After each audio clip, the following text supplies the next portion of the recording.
Ginoo.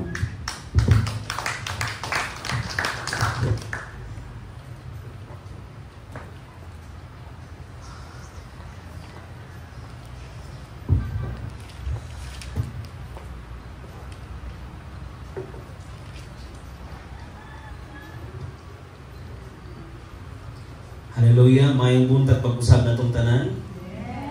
Salamat sa Ginoo kay nakita na sabta, naong sa naong, mata sa mata. Hallelujah, dalaygon ang Dios. Number 1, nga nalipay mga igsoon ng ato ang gisimba nga mao ang tag-iya sa atong kinabuhi. Hallelujah. So, atong abrihan ang atong mga Biblia na makita sa Salmo Kapitulo 46, versikulo 1 hangtod sa versikulo 3. Welcome to Born to Praise TV channel. We are created to worship.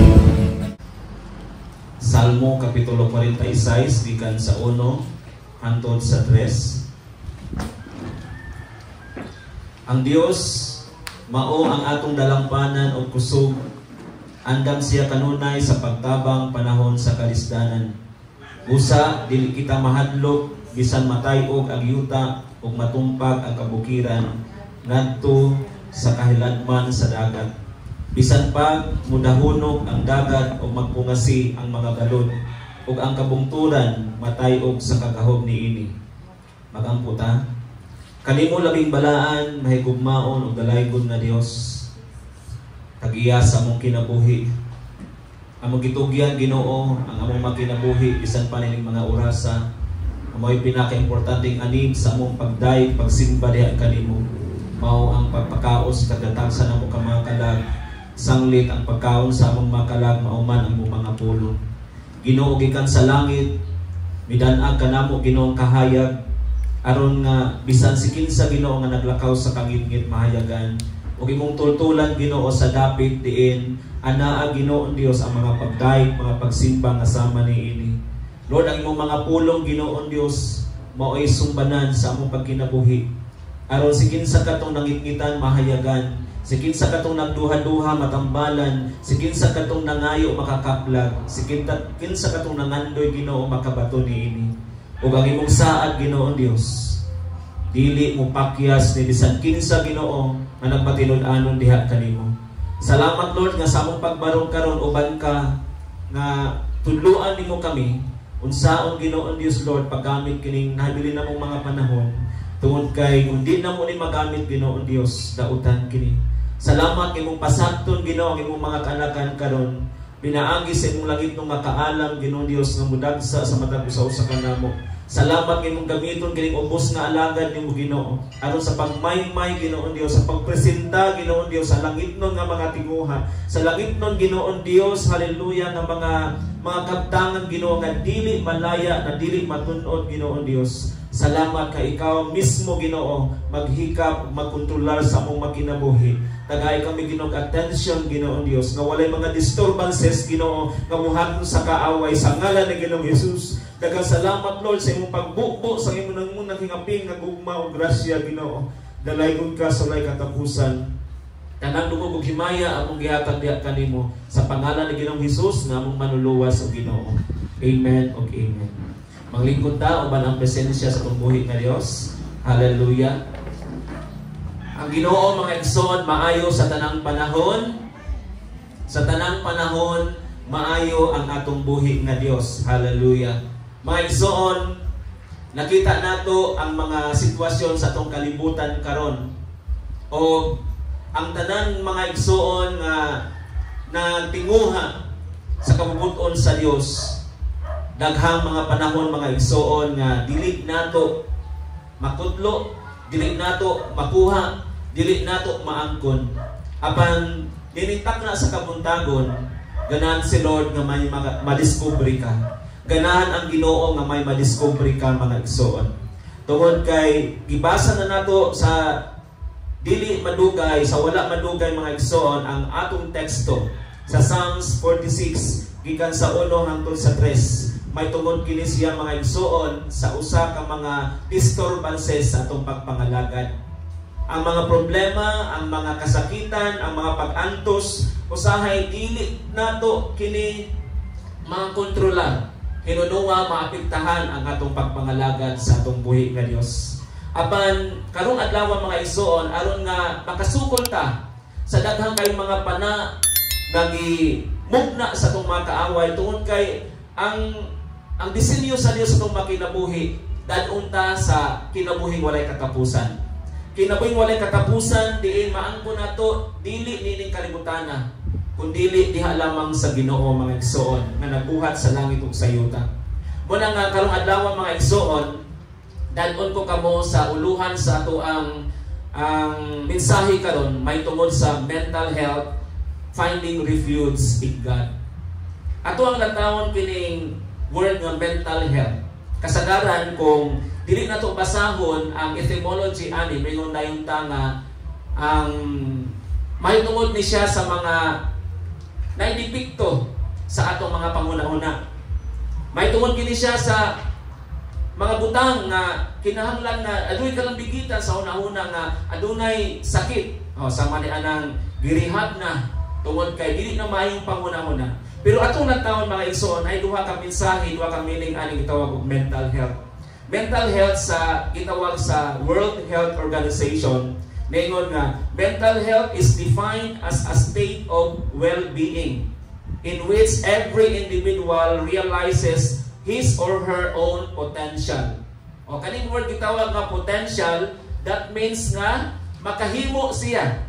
So meaning to say, ang mental health is a positive outlook sa kinabuhi sa tao. Maayong panghuna-huna. Walay negatibo niya, maayong panghuna-huna. Matod pa sa usa ka preacher ningon nga, a right believing leads to a right living. Ang maayong pagkinabuhi, ang maayong panghuna-huna, muhangtod ngadto sa maayong pagkinabuhi. So kung saktan din nato og binuang ang atong unang-una, dito may tumpawag atong kinabuhi sa kadautan. Kung atong padayonon, ningon, can cope with the normal stress of life. Sa ato pa maka-eskapo ta, makahimo ta sa pag-manage sa mga problema, sa mga stress. Diba? Kay gidisenyo nga itong kinabuhi, adunay mga problema, adunay mga kaguol, adunay mga kabalaka, naman na diya mga igsoon, pero taman laman na diya, ngalan lang na, it's just a name. No? Maka-cope out sa normal na kinabuhi, sa mga stress kinabuhi. Then, ang usa ka dunay mental health mga igsoon can work productively and fruitfully. So aside nga makalingkawas yan ni ining mga problema, mga turmoil sa kinabuhi, that means na magmalampuson siya, magmadaugon siya, magmabungahon siya. Productively and fruitfully. Ikaduhang definition mga igsoon sa Bible. It emphasizes the importance of healthy heart.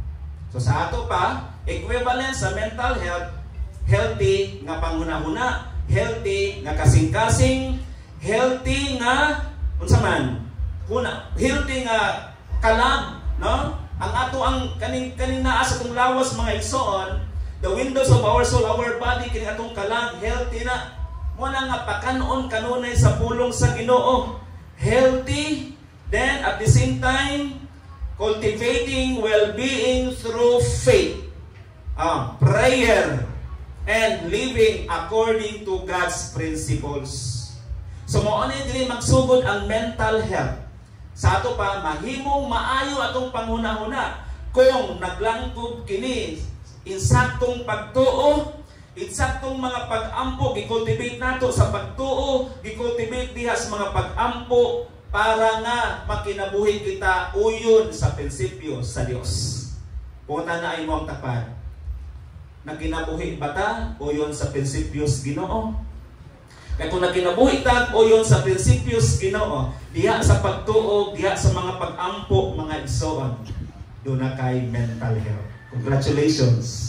Amen. Magpadayon pa ba ta?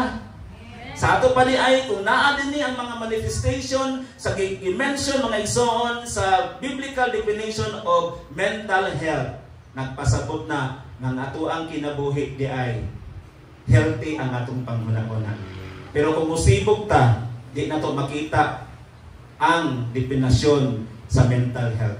Na dito pagod kaayo kay, kung naatay maayong panghuna-huna, makabaton ta og unsa man na pagsalig, makabaton kitag paglaom, makabaton kitag atong kaabin ana ang Dios. Ang atong refuge diha ang atong Dios. Kay sa panahon nga sansakan ta mga igsoon, disturbuhon ta, adunay manlalaban, mao ang Dios. Our refuge is in God. That's why finding refuge in God. Walay laing manalipod nimo. Walay manalipod nako. Bisan pa gani ng imuhang inahan o amahan, dili makapanalipod sa imuha. Apan ang laing ang pinaka makapanalipod nato mao ang gamhanan nga Dios mga igsoon. Then unsaon nato ni pagstand kung ang Dios may ato ang tigpanalipod sa atong makinabuhi. Kung ang Dios may atong refuge sa atong makinabuhi mga igsoon. Naa kitay tulo ka letter R. 3 R's nga ato karon nga hatagag pagtagad. Makita nato diha sa verse 1 hangtod sa verse 3 in Psalms number 46. Mao kini ang mga kasinatian ni David. Sa dihang nagdumala siya sa mga libo-libo ka mga katawhan, mao na ni ang iyang sekreto. Kay sa panahon mga igsoon nga he reigned, no? Dala ang mga katawhan sa Dios. Gigamit siya sa Ginoo aron nga ang mga anak sa Dios makabaton og paglaom. Kay nga naman, dunay mga panahon nga magkinabuhitag matarong, pero ang kaaway kanunay nag-inject sa atong panghuna-huna. Kanunay siyang kanunay siyang nanghilabot sa atong mga kinabuhi. Mao na mga igsoon kinahanglan manalaban. We need Savior. Kinahanglan mangluluwas kay di lagi ta makaluwas sa atong kaugalingon. Hallelujah. Dalay ko na itong buhing na Diyos. Unang letter R mga igsoon, the reality of our struggles. Unsa may kamatuoran, unsa may sitwasyon sa atong kalibutan karon, sa atong kinabuhi karon.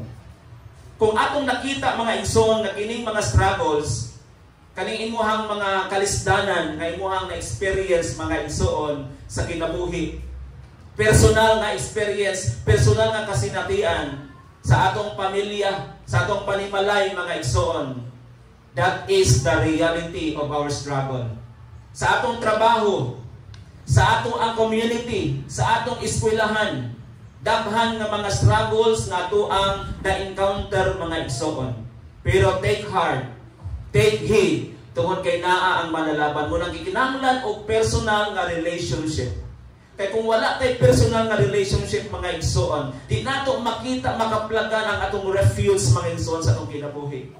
Dili nato maalkontra ang reality sa atong mga struggles. Ibasa nato gikan sa 46 verse 1 to 3. Makita nato mga igsoon. Then sa lihang dunay mga struggles sa kinabuhi, kinahanglan tang kabaluta mo recognize. Kabalutang mo acknowledge mga igsoon kung kinsa ang source sa ato ang kusog. Matod pa sa verse 1, ningon, ang Dios mao ang atong dalampanan